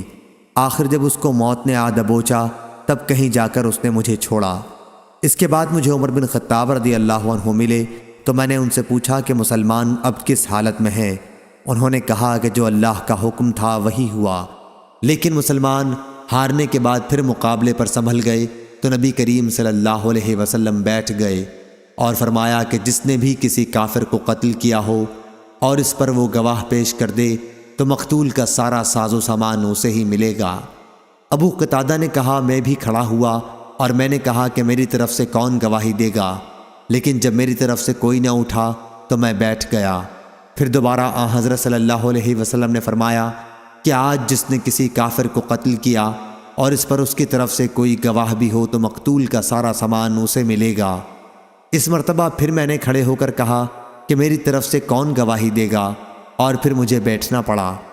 تیسری مرتبہ پھر حضرت صلی اللہ علیہ وسلم نے وہی ارشاد دہرایا، اور اس مرتبہ جب میں کھڑا ہوا تو حضرت صلی اللہ علیہ وسلم نے خود ہی دریافت فرمایا کس چیز کے متعلق کہہ رہے ہو ابو قتادہ؟ میں نے حضرت صلی اللہ علیہ وسلم کے سامنے سارا واقعہ بیان کر دیا تو ایک صاحب اسود بن خزائی اسلمی نے بتایا کہ ابو قتادہ سچ کہتے ہیں یا رسول اللہ، اور اس مقتول کا سامان میرے پاس محفوظ ہے، اور میرے حق میں انہیں راضی کر دیجئے کہ وہ مقتول کا سامان مجھ سے نہ لیں۔ لیکن ابو بکر صدیق رضی اللہ عنہ نے کہا کہ نہیں، اللہ کی قسم، اللہ کے ایک شیر کے ساتھ جو اللہ اور رسول کے لیے لڑے، حضرت صلی اللہ علیہ وسلم ایسا نہیں کریں گے کہ ان کا سامان تمہیں دے دیں۔ حضرت صلی اللہ علیہ وسلم نے فرمایا کہ ابو بکر نے سچ کہا ہے۔ پھر آپ نے سامان ابو قتادہ کو عطا فرمایا۔ ابو قتادہ نے کہا کہ پھر اس کی زرہ بیچ کر میں نے بنی سلمہ میں ایک باغ خرید لیا، اور یہ پہلا مال تھا جو اسلام لانے کے بعد میں نے حاصل کیا تھا۔ صحیح بخاری حدیث نمبر 3142۔ حکیم بن حزام رضی اللہ عنہ نے بیان کیا میں نے رسول اللہ صلی اللہ علیہ وسلم سے کچھ روپیہ مانگا تو آپ صلی اللہ علیہ وسلم نے مجھے عطا فرمایا۔ پھر دوبارہ میں نے مانگا اور اس مرتبہ بھی آپ نے عطا فرمایا۔ پھر ارشاد فرمایا حکیم، یہ مال دیکھنے میں سرسبز، بہت میٹھا اور مزیدار ہے، لیکن جو شخص اسے دل کی بے تمئی کے ساتھ لے اس کے مال میں تو برکت ہوتی ہے، اور جو شخص اسے لالچ اور حرص کے ساتھ لے تو اس کے مال میں برکت نہیں ہوتی، بلکہ اس کی مثال اس شخص جیسی ہے جو کھائے جاتا ہے لیکن اس کا پیٹ نہیں بھرتا، اور اوپر کا ہاتھ دینے والا نیچے کے ہاتھ لینے والے سے بہتر ہوتا ہے۔ حکیم بن حزام رضی اللہ عنہ نے بیان کیا کہ میں نے عرض کیا یا رسول اللہ صلی اللہ علیہ وسلم، آپ کے بعد اب میں کسی سے کچھ بھی نہیں مانگوں گا یہاں تک کہ اس دنیا میں سے چلا جاؤں۔ چنانچہ حضرت صلی اللہ علیہ وسلم کی وفات کے بعد حضرت ابو بکر رضی اللہ عنہ انہیں دینے کے لیے بلاتے، لیکن وہ اس میں سے ایک پیسہ بھی لینے سے انکار کر دیتے۔ پھر حضرت عمر رضی اللہ عنہ اپنے زمانہ خلافت میں انہیں دینے کے لیے بلاتے اور ان سے بھی لینے سے انہوں نے انکار کر دیا تھا۔ حضرت عمر رضی اللہ عنہ نے اس پر کہا کہ مسلمانوں، میں انہیں ان کا حق دیتا ہوں جو اللہ تعالیٰ نے فے کے مال سے ان کا حصہ مقرر کیا ہے، لیکن یہ اسے بھی قبول نہیں کرتے۔ حکیم بن حزام رضی اللہ عنہ کی وفات ہو گئی، لیکن حضرت صلی اللہ علیہ وسلم کے بعد انہوں نے کسی سے کوئی چیز نہیں لی۔ صحیح بخاری حدیث نمبر 3143۔ حماد بن زید نے بیان کیا، ان سے ایوب نے، ان سے نافع نے کہ عمر بن خطاب رضی اللہ عنہ نے عرض کیا، یا رسول اللہ، زمانہ جاہلیت کفر میں نے ایک دن کے اعتکاف کی منت مانی تھی تو رسول کریم صلی اللہ علیہ وسلم نے اسے پورا کرنے کا حکم فرمایا۔ نافع نے بیان کیا کہ حنین کے قیدیوں میں سے عمر رضی اللہ عنہ کو 2 باندیاں ملی تھیں تو آپ نے انہیں مکے کے کسی گھر میں رکھا۔ انہوں نے بیان کیا کہ پھر حضرت صلی اللہ علیہ وسلم نے حنین کے قیدیوں پر احسان کیا اور سب کو مفت آزاد کر دیا تو گلیوں میں وہ دوڑنے لگے۔ عمر رضی اللہ عنہ نے کہا، عبداللہ دیکھو تو یہ کیا معاملہ ہے؟ انہوں نے بتایا کہ رسول کریم صلی اللہ علیہ وسلم نے ان پر احسان کیا ہے اور حنین کے تمام قیدی مفت آزاد کر دیے گئے ہیں۔ حضرت عمر رضی اللہ عنہ نے کہا کہ پھر جا ان دونوں لڑکیوں کو بھی آزاد کر دے۔ نافع نے کہا کہ رسول اللہ صلی اللہ علیہ وسلم نے مقام جارانہ سے عمرے کا احرام نہیں باندھا تھا۔ اگر حضرت صلی اللہ علیہ وسلم وہاں سے عمرے کا احرام باندھتے تو عبداللہ بن عمر رضی اللہ عنہ کو یہ ضرور معلوم ہوتا۔ اور جریر بن حازم نے جو ایوب سے روایت کی، انہوں نے نافع سے، انہوں نے ابن عمر سے، اس میں یوں ہے کہ وہ دونوں باندیاں جو عمر رضی اللہ عنہ کو ملی تھیں خمس میں تھیں۔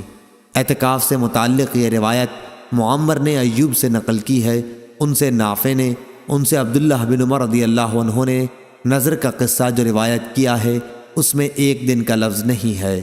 صحیح بخاری حدیث نمبر 3144۔ عمر بن تغلب رضی اللہ عنہ نے بیان کیا، انہوں نے بیان کیا کہ رسول اللہ صلی اللہ علیہ وسلم نے کچھ لوگوں کو دیا اور کچھ لوگوں کو نہیں دیا۔ غالباً جن لوگوں کو آپ صلی اللہ علیہ وسلم نے نہیں دیا تھا ان کو ناگوار ہوا تو حضرت صلی اللہ علیہ وسلم نے فرمایا کہ میں کچھ ایسے لوگوں کو دیتا ہوں کہ مجھے جن کے بگڑ جانے، اسلام سے پھر جانے اور بے صبری کا ڈر ہے، اور کچھ لوگ ایسے ہیں جن پر میں بھروسہ کرتا ہوں تو اللہ تعالیٰ نے ان کے دلوں میں بھلائی اور بے نیازی رکھی ہے، ان کو میں نہیں دیتا۔ عمر بن تغلب رضی اللہ عنہ بھی انہی میں شامل ہیں۔ عمر بن ثعلب کہا کرتے تھے کہ رسول اللہ صلی اللہ علیہ وسلم نے میری نسبت یہ جو کلمہ فرمایا، اگر اس کے بدلے سرخ اونٹ ملتے تو بھی میں اتنا خوش نہ ہوتا۔ ابو عاصم نے جریر سے بیان کیا کہ میں نے حسن بصری سے سنا، عمر بن تغلب رضی اللہ عنہ نے بیان کیا کہ رسول اللہ صلی اللہ علیہ وسلم کے پاس مال یا قیدی آئے تھے اور انہی کو آپ نے تقسیم فرمایا تھا۔ صحیح بخاری حدیث نمبر 3145۔ شعبہ نے بیان کیا، ان سے قتادہ نے اور ان سے انس بن مالک رضی اللہ عنہ نے بیان کیا کہ نبی کریم صلی اللہ علیہ وسلم نے فرمایا، قریش کو میں ان کا دل ملانے کے لیے دیتا ہوں کیونکہ ان کی جاہلیت کفر کا زمانہ ابھی تازہ گزرا ہے، ان کی دلجوئی کرنا ضروری ہے۔ صحیح بخاری حدیث نمبر 3146۔ زہری نے بیان کیا، کہا کہ مجھے انس بن مالک رضی اللہ عنہ نے خبر دی کہ جب اللہ تعالیٰ نے اپنے رسول صلی اللہ علیہ وسلم کو قبیلہ حوازن کے اموال میں سے غنیمت دی اور آپ صلی اللہ علیہ وسلم قریش کے بعض آدمیوں کو تالیف قلب کی غرض سے 100 اونٹ دینے لگے تو بعض انصاری لوگوں نے کہا، اللہ تعالیٰ رسول اللہ صلی اللہ علیہ وسلم کی بخشش کرے، آپ قریش کو تو دے رہے ہیں اور ہمیں چھوڑ دیا، حالانکہ ان کا خون ابھی تک ہماری تلواروں سے ٹپک رہا ہے۔ قریش کے لوگوں کو حال ہی میں ہم نے مارا، ان کے شہر کو ہم نے فتح کیا۔ انس رضی اللہ عنہ نے بیان کیا کہ حضرت صلی اللہ علیہ وسلم کو جب یہ خبر پہنچی تو آپ صلی اللہ علیہ وسلم نے انصار کو بلایا اور انہیں چمڑے کے ایک ڈیرے میں جمع کیا۔ ان کے سوا کسی دوسرے صحابی کو آپ نے نہیں بلایا۔ جب سب انصاری لوگ جمع ہو گئے تو آن حضرت صلی اللہ علیہ وسلم بھی تشریف لائے اور دریافت فرمایا کہ آپ لوگوں کے بارے میں جو بات مجھے معلوم ہوئی وہ کہاں تک صحیح ہے؟ انصار کے سمجھدار لوگوں نے عرض کیا، یا رسول اللہ، ہم میں جو عقل والے ہیں وہ تو کوئی ایسی بات زبان پر نہیں لائے ہیں، ہاں چند نو عمر لڑکے ہیں، انہوں نے ہی یہ کہا ہے کہ اللہ رسول اللہ صلی اللہ علیہ وسلم کی بخشش کرے۔ آپ صلی اللہ علیہ وسلم قریش کو تو دے رہے ہیں اور ہم کو نہیں دیتے، حالانکہ ہماری تلواروں سے ابھی تک ان کے خون ٹپک رہے ہیں۔ اس پر آن حضرت صلی اللہ علیہ وسلم نے فرمایا کہ میں بعض ایسے لوگوں کو دیتا ہوں جن کا کفر کا زمانہ ابھی گزرا ہے، اور ان کو دے کر ان کا دل ملاتا ہوں۔ کیا تم اس پر خوش نہیں ہو کہ جب دوسرے لوگ مال و دولت لے کر واپس جا رہے ہوں گے تو تم لوگ اپنے گھروں کو رسول اللہ صلی اللہ علیہ وسلم کو لے کر واپس جا رہے ہوگے؟ اللہ کی قسم، تمہارے ساتھ جو کچھ واپس جا رہا ہے وہ اس سے بہتر ہے جو دوسرے لوگ اپنے ساتھ واپس لے جائیں گے۔ سب انصاریوں نے کہا، بے شک یا رسول اللہ صلی اللہ علیہ وسلم، ہم اس پر راضی اور خوش ہیں۔ پھر آن حضرت صلی اللہ علیہ وسلم نے ان سے فرمایا، میرے بعد تم یہ دیکھو گے کہ تم پر دوسرے لوگوں کو مقدم کیا جائے گا، اس وقت تم صبر کرنا، دنگا فساد نہ کرنا، یہاں تک کہ اللہ تعالیٰ سے جا ملو اور اس کے رسول سے حوض کوثر پر۔ انس رضی اللہ عنہ نے بیان کیا، پھر ہم سے صبر نہ ہو سکا۔ صحیح بخاری حدیث نمبر 3147۔ شہاب نے بیان کیا کہ مجھے عمر بن محمد بن جبیر بن مطعم نے خبر دی کہ میرے باپ محمد بن جبیر نے کہا، اور انہیں جبیر بن مطعم رضی اللہ عنہ نے خبر دی کہ ہم رسول اللہ صلی اللہ علیہ وسلم کے ساتھ تھے، آپ کے ساتھ اور بھی صحابہ تھے۔ حنین کے جہاد سے واپسی ہو رہی تھی، راستے میں کچھ بدو آپ سے لپٹ گئے، لوٹ کا مال آپ سے مانگتے تھے، وہ آپ سے ایسا لپٹے کہ آپ کو ایک ببول کے درخت کی طرف دھکیل لے گئے، آپ کی چادر اس میں اٹک کر رہ گئی۔ اس وقت آپ ٹھہر گئے، آپ نے فرمایا، بھائیو میری چادر تو دے دو، اگر میرے پاس ان کانٹے دار درختوں کی تعداد میں اونٹ ہوتے تو وہ بھی تم میں تقسیم کر دیتا۔ تم مجھے بخیل، جھوٹا اور بزدل ہرگز نہیں پاؤ گے۔ صحیح بخاری حدیث نمبر 3148۔ امام مالک نے بیان کیا، ان سے اسحاق بن عبداللہ نے اور ان سے انس بن مالک رضی اللہ عنہ نے بیان کیا کہ میں نبی کریم صلی اللہ علیہ وسلم کے ساتھ جا رہا تھا، آپ نجران کی بنی ہوئی چوڑے حاشیے کی ایک چادر اڑے ہوئے تھے، اتنے میں ایک دیہاتی نے آپ کو گھیر لیا اور زور سے آپ کو کھینچا۔ میں نے آپ کے شانے کو دیکھا، اس پر چادر کے کونے کا نشان پڑ گیا، ایسا کھینچا۔ پھر کہنے لگا، اللہ کا مال جو آپ کے پاس ہے اس میں سے کچھ مجھ کو دلائیے۔ آپ صلی اللہ علیہ وسلم نے اس کی طرف دیکھا اور ہنس دیے، پھر آپ صلی اللہ علیہ وسلم نے اسے دینے کا حکم فرمایا۔ صحیح بخاری حدیث نمبر 3149۔ عبداللہ بن مسعود رضی اللہ عنہ نے بیان کیا کہ حنین کی لڑائی کے بعد نبی کریم صلی اللہ علیہ وسلم نے غنیمت کی تقسیم میں بعض لوگوں کو زیادہ دیا، جیسے اقرا بن حابس کو 100 اونٹ دیے، اتنے ہی اونٹ عینہ بن حسین کو دیے، اور کئی عرب کے اشراف لوگوں کو اسی طرح تقسیم میں زیادہ دیا۔ اس پر ایک شخص معتب بن قشیر منافق نے کہا کہ خدا کی قسم، اس تقسیم میں نہ تو عدل کو ملحوظ رکھا گیا ہے اور نہ اللہ کی خوشنودی کا خیال ہوا۔ میں نے کہا کہ واللہ اس کی خبر میں رسول اللہ صلی اللہ علیہ وسلم کو ضرور دوں گا۔ چنانچہ میں آپ کی خدمت میں حاضر ہوا اور آپ کو اس کی خبر دی۔ حضرت صلی اللہ علیہ وسلم نے سن کر فرمایا، اگر اللہ اور اس کا رسول صلی اللہ علیہ وسلم بھی عدل نہ کرے تو پھر کون عدل کرے گا؟ اللہ تعالیٰ موسیٰ علیہ السلام پر رحم فرمائے کہ ان کو لوگوں کے ہاتھ سے اس سے بھی زیادہ تکلیف پہنچی، لیکن انہوں نے صبر کیا۔ صحیح بخاری حدیث نمبر 3150۔ ہشام نے بیان کیا، کہا کہ مجھے میرے والد نے خبر دی، ان سے اسماء بنت ابی بکر رضی اللہ عنہا نے بیان کیا کہ نبی کریم صلی اللہ علیہ وسلم نے زبیر رضی اللہ عنہ کو جو زمین عنایت فرمائی تھی، میں اس میں سے گٹھلیاں سوکھی کھجوریں اپنے سر پر لایا کرتی تھی۔ وہ جگہ میرے گھر سے 2 میل فرسخ کی 2/3 پر تھی۔ ابو زمرہ نے ہشام سے بیان کیا اور انہوں نے اپنے باپ سے مرسلاً بیان کیا کہ نبی کریم صلی اللہ علیہ وسلم نے زبیر رضی اللہ عنہ کو بنی نذیر کے اراضی میں سے ایک زمین مقطع کے طور پر دی تھی۔ صحیح بخاری حدیث نمبر 3151۔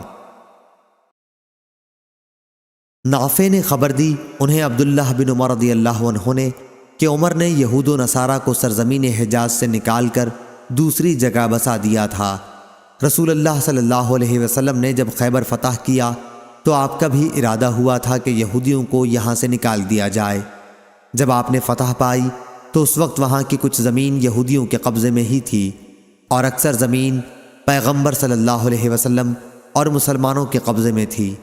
لیکن پھر یہودیوں نے حضرت صلی اللہ علیہ وسلم سے درخواست کی آپ زمین انہی کے پاس رہنے دیں، وہ کھیتوں اور باغوں میں کام کیا کریں گے اور آدھی پیداوار لیں گے۔ حضرت صلی اللہ علیہ وسلم نے فرمایا اچھا، جب تک ہم چاہیں گے اس وقت تک کے لیے تمہیں اس شرط پر یہاں رہنے دیں گے۔ چنانچہ یہ لوگ وہیں رہے اور پھر عمر رضی اللہ عنہ نے انہیں اپنے دور خلافت میں مسلمانوں کے خلاف ان کے فتنوں اور سازشوں کی وجہ سے یہود خیبر کو یا اریحہ کی طرف نکال دیا تھا۔ صحیح بخاری حدیث نمبر 3152۔ شعبہ نے بیان کیا ان سے حمید بن حلال نے اور ان سے عبداللہ بن مغفل رضی اللہ عنہ نے بیان کیا کہ ہم خیبر کے محل کا محاصرہ کیے ہوئے تھے۔ کسی شخص نے ایک کپی پھینکی جس میں چربی بھری ہوئی تھی۔ میں اسے لینے کے لیے لپکا، لیکن مڑ کر جو دیکھا تو پاس ہی نبی کریم صلی اللہ علیہ وسلم موجود تھے۔ میں شرم سے پانی پانی ہو گیا۔ صحیح بخاری حدیث نمبر 3153۔ مسدد بن مسرحد نے بیان کیا کہا ہم سے حماد بن زید نے، ان سے ایوب نے، ان سے نافع نے، ان سے ابن عمر رضی اللہ عنہ نے بیان کیا کہ نبی کریم صلی اللہ علیہ وسلم کے زمانے میں غزووں میں ہمیں شہد اور انگور ملتا تھا، ہم اسے اسی وقت کھا لیتے، تقسیم کے لیے اٹھا نہ رکھتے۔ صحیح بخاری حدیث نمبر 3154۔